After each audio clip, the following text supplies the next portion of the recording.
What's up? Ayun o, inaya ko ang aking dalawang inaanak para magbike dahil selebrasyon ng World Bicycle Day. At pupunta kami ngayon sa MOA para maglibang. At after nyon, syempre, punta kami kay Diwata. Magta-try kaming pumila. At kung masarap ba talaga. Ayun o, picture syempre. Pares. Nandito po tayo sa Diwata Pares Overload. Overlord. Nandito po tayo sa shop niya. So, marami pong pila pero kakayanin natin itong kumain tayo. Okay, let's go. Ito naman yung ninong naming Ayun na nga, napagtripan pa ako. Dahil wala na sila masabi kung ano-ano na lang. Oh. Update na lang doon. Update.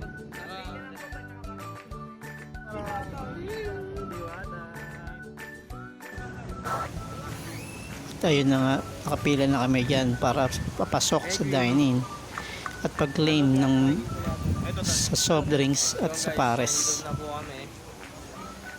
Okay ka na.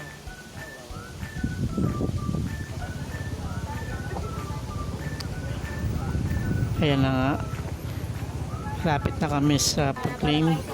Ayun po yung sa soft drinks. Then after nyan, ayun sa laman ng pares. Ayun o, nagtatantad si kuya. At inaabot na sa amin dyan isa-isa.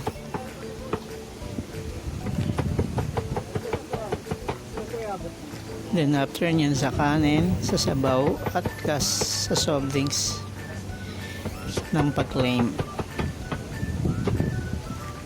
Yun o. At ayan na nga, kumakain na kami dyan upang mausgahan ang pagkain ng pares. Yun o. No. Takam na takam ako dyan o. At ayun na nga, pauwi na kami dyan. Nag-picture muna kami kay Diwata. Maraming salamat sa panonood.